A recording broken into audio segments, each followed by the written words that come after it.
Om Swastiastu. Halo, selamat pagi anak semua.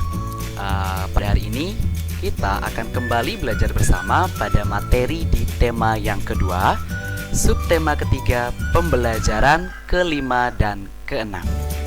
Jadi silakan simak video pembelajaran ini sampai tuntas.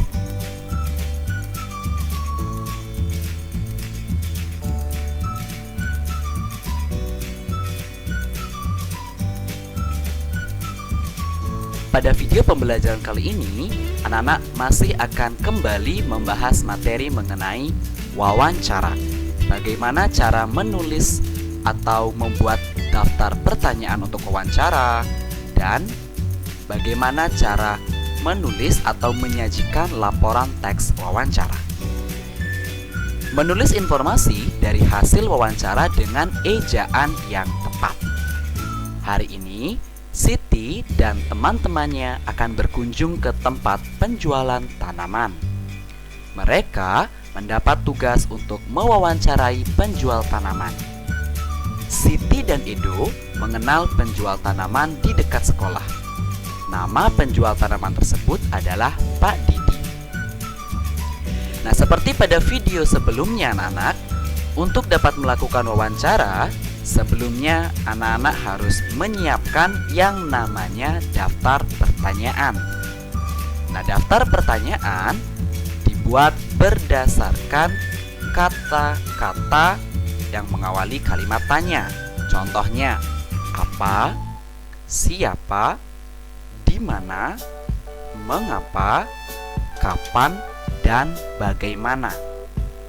Jadi, kata-kata tersebut digunakan untuk menggali informasi mengenai hal atau tema yang ingin ditanyakan kepada sang narasumber. Contohnya pada kasus ini, Siti dan Edo akan bertanya kepada penjual tanaman yang bernama Pak Didi. Mereka akan mencari tahu mengenai bagaimana cara merawat tanaman dengan baik. Kamu dapat menyajikan laporan hasil wawancara. Hasil wawancara ditulis menggunakan kata-kata baku dengan ejaan yang tepat. Ejaan yang tepat adalah ejaan yang sesuai dengan Pedoman Umum Ejaan Bahasa Indonesia atau PUEB. Pedoman Umum Ejaan Bahasa Indonesia.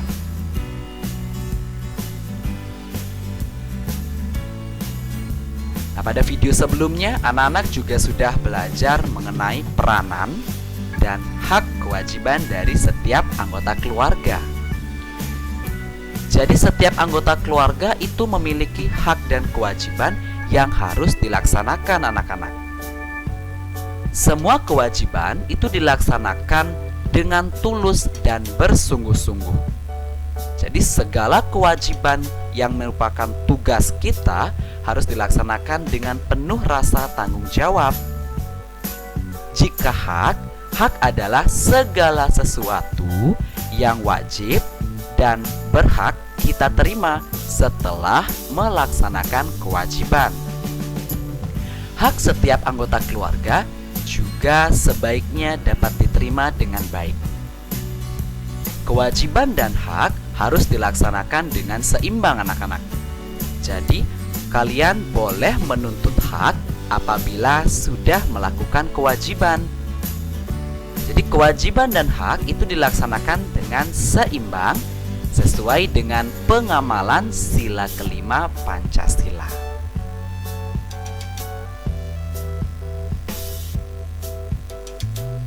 Bagaimana cara menyelesaikan masalah penjumlahan menggunakan garis bilangan? Nah, anak-anak sudah mempelajari cara membuat garis bilangan. Nah, sebelum menyelesaikan soal, anak-anak harus membaca soal tersebut dengan cermat.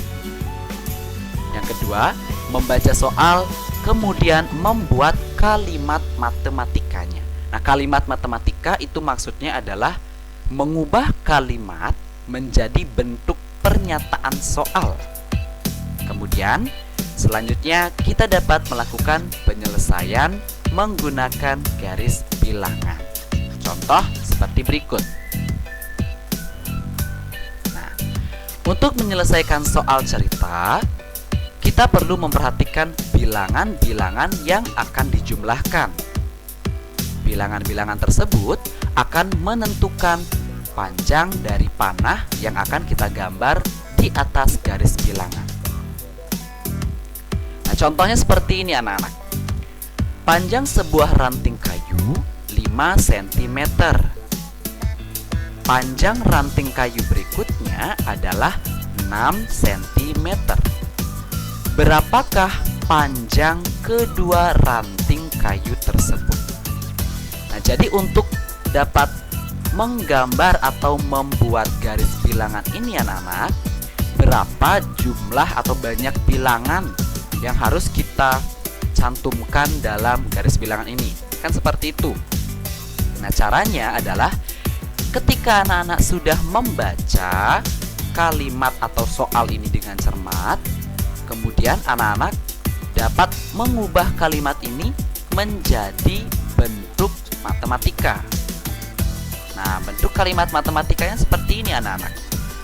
Panjang sebuah ranting kayu 5 cm. Maka kita tulis 5 cm. Panjang ranting kayu berikutnya adalah 6 cm. Berarti yang kedua ditambah 6. Berapakah panjang kedua ranting kayu tersebut? Nah, ini adalah kalimat matematika anak-anak. 5 ditambah 6. Berapa 5 ditambah 6? Hasilnya kan 11. Nah, dari kalimat matematika ini, anak-anak akan mampu membuat garis bilangannya. Jadi, anak-anak harus membuat garis bilangan minimal 11 angka atau lebih dari 11. Nah, contohnya, kita akan selesaikan soal ini anak ya. Ini kan 5 ditambah 6 sama dengan 11. Maka pada garis bilangan, kita mulai dari angka 0. Nah, kita selalu mulai dari angka 0 anak-anak. Sebentar, Pak Guru ganti dulu warnanya. Nah, kita mulai dari angka 0. Angka 0, kita akan melangkah sebanyak 5 kali. Karena soal yang pertama itu kan 5. Maka dari sini kita akan melangkah sampai menuju angka 5. Nah, dari sini kita akan menuju angka 5. Nah, ingat berikan tanda panahnya. Nah, seperti ini. 5 ditambah. Ketika soalnya ditambah, maka anak-anak akan melangkah lagi sebanyak bilangan yang kedua. Nah, bilangan yang kedua ini adalah bilangan atau angka 6. Maka anak-anak harus melangkah sebanyak 6 kali ke arah kanan. Nah, maka kita akan melangkah sebanyak 6 kali ke arah kanan. Kita hitung bersama-sama anak. 1, 2, 3, 4, 5, 6. Nah, kan? Maka anak panah akan berhenti tepat di angka 11, sama seperti jawaban pada soal matematika. Nah, ini adalah contoh dari penyelesaian soal matematika pada soal cerita menggunakan garis bilangan. Jadi yang perlu anak-anak pahami adalah pertama, baca terlebih dahulu soalnya dengan cermat. Kemudian, ubah kalimat pada soal tersebut menjadi kalimat matematika seperti ini anak-anak. Kemudian baru anak-anak bisa selesaikan soalnya menggunakan garis bilangan. Bagaimana? Sudah jelas bukan?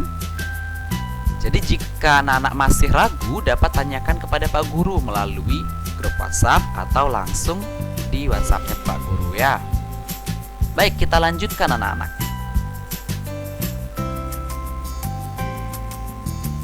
Nah, bekerja sama dalam melaksanakan tugas di rumah. Masih ingat bukan dengan kegiatan yang dilakukan oleh keluarga Siti pada hari Minggu? Mereka bekerja sama untuk membersihkan lingkungan rumah. Ayah, ibu, dan Siti memiliki tugas masing-masing. Mereka bekerja sama supaya pekerjaan dapat terselesaikan dengan lebih cepat. Setiap anggota keluarga memiliki tugas dan peran yang berbeda-beda. Tolong-menolong dan kerjasama akan membuat pekerjaan menjadi lebih ringan dan cepat selesai. Jadi hal ini juga berlaku ketika anak-anak melakukan tugas piket atau membersih-bersih di lingkungan sekolah. Apabila yang menyapu halaman hanya satu orang, pasti pekerjaan akan menjadi lebih lama terselesaikan. Namun, apabila yang menyapu halaman adalah satu kelas, maka pekerjaan menyapu halaman sekolah akan terasa lebih ringan karena anak-anak bekerja sama tolong-menolong untuk melakukan pekerjaan sehingga menyapu halaman menjadi cepat selesai. Dengan tolong-menolong dalam melaksanakan tugas, kita akan dapat menjaga kerukunan dengan anggota keluarga lainnya. Jadi, dengan melakukan kegiatan tolong-menolong dalam melaksanakan tugas, kita akan memupuk yang namanya kerukunan anak-anak. Jadi, kerukunan antar anggota keluarga, antar ayah, ibu, dan adik kakak itu akan semakin erat karena kita bekerja sama untuk menyelesaikan suatu pekerjaan secara bersama-sama. Nah, bagaimana cara menuliskan laporan sederhana dari hasil wawancara? Jika tadi anak-anak sudah belajar mengenai bagaimana cara mempersiapkan diri untuk melakukan wawancara, yakni dengan menyiapkan yang namanya draft atau list pertanyaan. Kemudian kita akan lakukan wawancara kepada narasumber. Nah, setelah jawaban dari pertanyaan-pertanyaan tersebut kita dapatkan, maka kita harus menuliskan jawaban-jawaban tersebut ke dalam laporan sederhana hasil wawancara.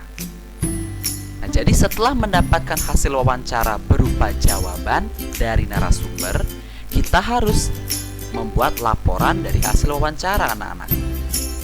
Laporan hasil wawancara itu berisikan topik wawancara, tanggal wawancara dilaksanakan, nama dari sang narasumber atau orang yang kita tanyakan, dan nama pewawancara atau siapa yang memberikan pertanyaan.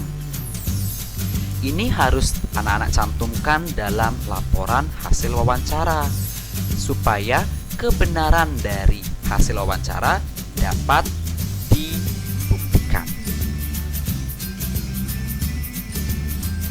Nah, setelah itu kita dapat menuliskan daftar pertanyaan yang sudah kita siapkan sebelumnya beserta dengan jawaban yang diberikan oleh sang narasumber.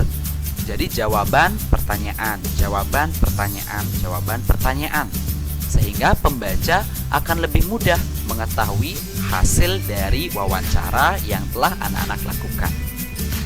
Kemudian diingat anak-anak, laporan hasil wawancara harus ditulis menggunakan kata-kata baku yang sesuai dengan Kamus Besar Bahasa Indonesia dan ejaan yang disesuaikan dengan PUEB atau Pedoman Umum Ejaan Bahasa Indonesia. Jadi dalam melakukan wawancara, anak-anak tidak boleh menggunakan kata atau kalimat yang tidak baku. Contohnya, lo gue, nggak boleh. Jadi harus menggunakan saya atau bapak atau ibu dan menggunakan bahasa baku lainnya. Bagaimana? Sudah jelas bukan? Sekian video pembelajaran hari ini. Terima kasih sudah menonton. Apabila ada pertanyaan, silakan langsung tanyakan pada Pak Guru. Video pembelajaran hari ini Pak Guru cukupkan sampai sini. Om Santi, Santi, Santi Om.